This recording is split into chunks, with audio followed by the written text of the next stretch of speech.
Felix Mitchell. Felix Mitchell. I looked up at Felix Mitchell. The biggest kingpin at the time. One more thing that a lot of people brought up is that you've got to start at the top and get the big guys, the ones who are bringing the drugs in. But what you've really got to do is cut off the supply. On August 29, 1986, East Oakland seemed to freeze in place. Down East 14th Street, a horse-drawn carriage moved slowly through the city, carrying the bronze casket of Felix Wayne Mitchell, the man Oakland police had called the ruler of the '69 mob. The man authorities believe was behind a decade of bloody Oakland drug wars and killings was buried today, and police hope his passing is going to bring to an end an era of brutality in Oakland's turbulent history. To law enforcement, Mitchell was a heroin kingpin who helped turn Oakland's housing projects into sophisticated heroin distribution networks and brought war to Oakland City streets. But to thousands of people lining the route that day, he was something else entirely. A neighborhood legend, much like royalty. But what was the story behind the man that could inspire that level of devotion? To understand that, we have to rewind back to the crumbling sidewalks of East Oakland in the early 70s. See, Oakland was the birthplace of the Black Panther Party, a place where young black men once patrolled the streets with law books and rifles, challenging police power face to face. Violence against blacks was what we wanted to stop. But the best way to stop violence was not to run out there and let your head be beat. The best way to stop violence was to defend yourself and say, you want to take my life, risk yours.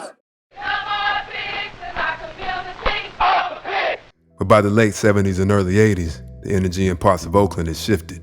Post-war deindustrialization had gutted the Bay Area's working-class jobs, with many factories closing down. Urban renewal projects led to many black neighborhoods being bulldozed, and the promise of the 1960s civil rights movement gave way to poverty and neglect. Many of Oakland's housing projects, such as Campbell Village, Westwood Gardens, Lockwood Gardens, and San Antonio Village, had been built as wartime housing.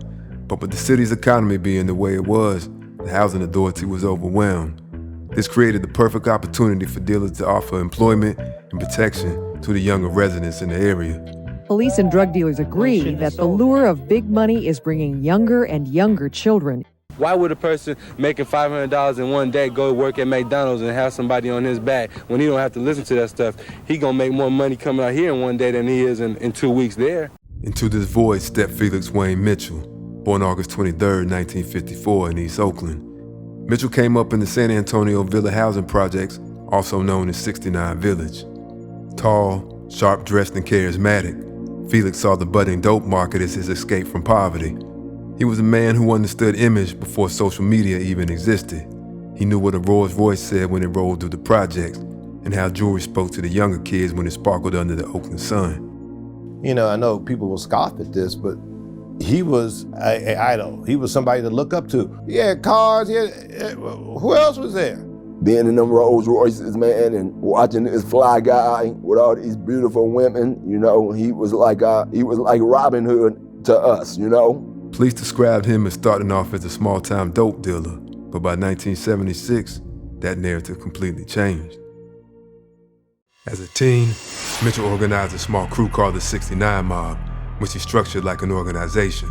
They were selling small packs of heroin up until Mitchell got a Los Angeles connect by the name of Tootie Reese, who was able to supply them with high-quality Mexican brown dope. After that, the mob turned San Antonio Village projects into a heroin supermarket. Whether by choice or force, crew members set up shop in residents' apartments, hired young kids as lookouts, and set up an assembly line-like structure where money was taken and dope was dropped through hoses to waiting hands. Addicts were patted down for weapons and forced to show track marks to prove they weren't undercover. This approach allowed the '69 Mob to move thousands of dollars worth of dope every day while insulating Felix from the police raids. When police did come through, lookouts would whistle warnings and addicts would quickly huddle into apartments. Police had to resort to helicopter surveillance as the only way to monitor drug traffic in the projects. Just a few blocks from San Antonio Village, the Black Panther Party operated a school and community center. The Panthers had long tried to protect parts of Oakland from drugs, with some members confronting local dealers directly. The overlooked significance of the Panther Party is that they held back the drug tide. When they were operating, they would not allow drug dealers and drugs to become a new economy in East or West Oakland. Mitchell reportedly believed the Panthers were trying to interfere with his operation, or worse, move in on his territory. He viewed any interference as a threat to his business, and the Panthers' presence near the '69 Village created tensions. He was said to be especially concerned about Panthers leader Huey P. Newton. According to accounts from the court case, Mitchell claimed Panthers members had been visiting the limousine service he owned, which led to him increasing security, bringing in more men, and surrounding himself with more guns. Really, the Black Panthers, they didn't want Felix and them doing the harm to the community that they was doing, which was selling heroin. So the Black Panthers, again, at the time, they really tried to approach Felix and them and extort them.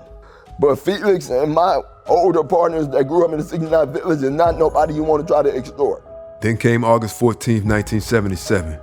19-year-old Carlos Durantes was allegedly driving a van that had been seen repeatedly passing Mitchell's limousine business. Felix reportedly yelled, "That's some of Huey's people," ordering two of his men to follow the van. Moments later, the men pulled behind the van with one leaning out the car window and firing a single shot through the back of the van, hitting and killing Durantes.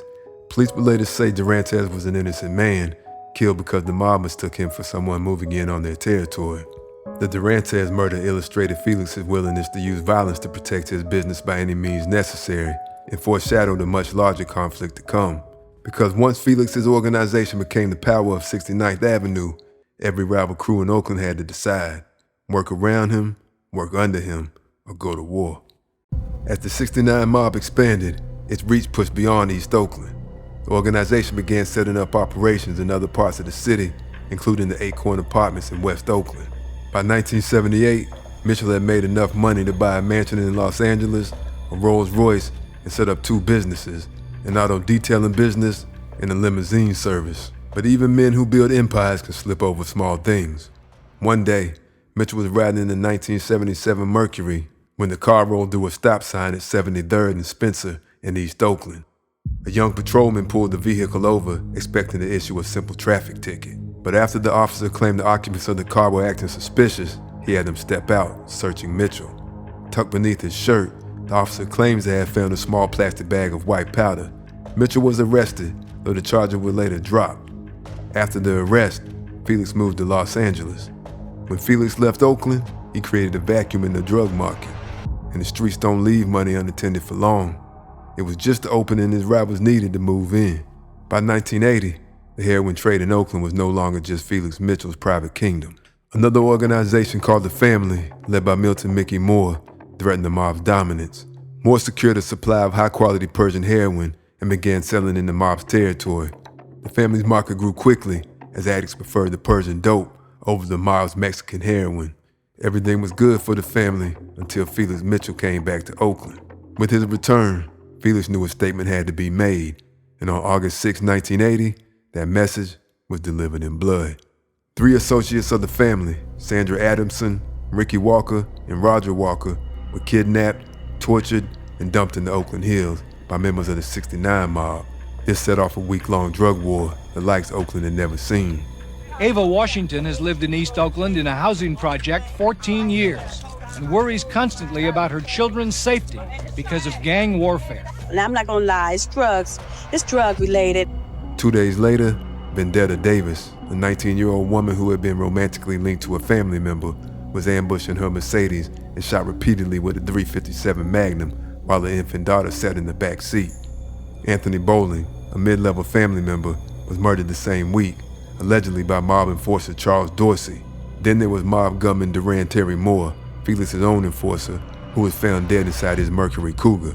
By week's end, 6 people had been murdered. Police attributed all 6 killings to the struggle over drug territory, turning the streets of Oakland into a war zone. Like, we sitting out here, and they've been coming through here like once a week. And the boys that's playing over there at the basketball court, they'll just start shooting. Don't care who they shooting at, they just begin to misfiring. Then in August of '82, another war involving the mob started after Snead Barksdale, Jesse Snead, and Larry Snead opened fire on a car carrying Felix Mitchell's nephew. Retaliation was a must, leading to Felix ordering mob members to eliminate the Sneads. For 5 days, members of the mob roamed the streets of Oakland looking for the Sneads. Mob Lieutenant Norbert Blewett had a chance to take out Larry Snead after confronting him in the San Antonio Villa projects, emptying a .38 caliber into Larry Snead's car.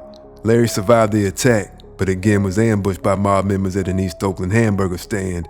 After members opened fire, Larry crawled under a car with mob members right behind him, letting off rounds at him under the car, but again, He survived that attack. Blewett and 2 other mob members, Leslie Brigham and Gary Geek Lester, would botch another hit after tracking down Kenneth Pookie Cox, another Snead associate. Blewett testified he told Cox, "I got something for you." When Cox approached the car, Blewett let a round fly, hitting Cox. Lester jumped from the car firing 4 more shots, hitting Cox in the body. Surprisingly, that hit was botched too. After all was said and done, the mob was only able to wound its targets, leading Mitchell to call off the attacks on the Sneads.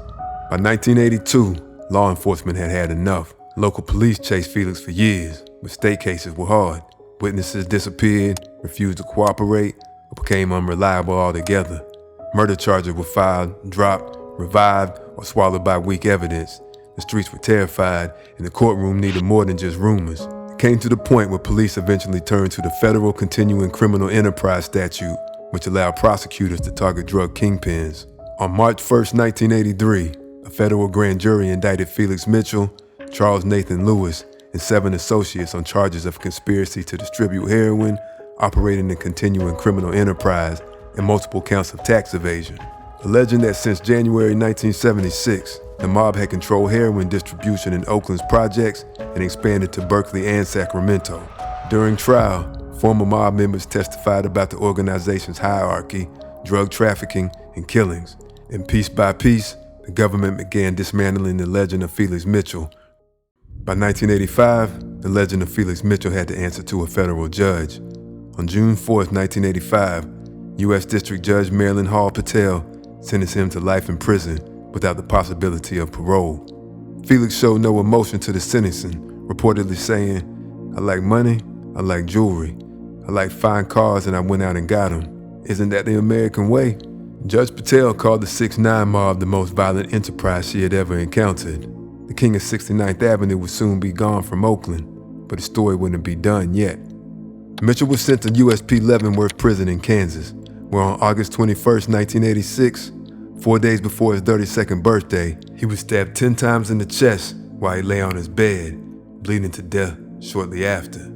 So when the horse-drawn carriage rolled through Oakland in 1986, it wasn't just carrying Felix Mitchell, it was carrying the contradiction of the dope game. The American dream Felix had chased had given him status and a name Oakland would never forget, but it came with a body count, and in the end, that body count included his own.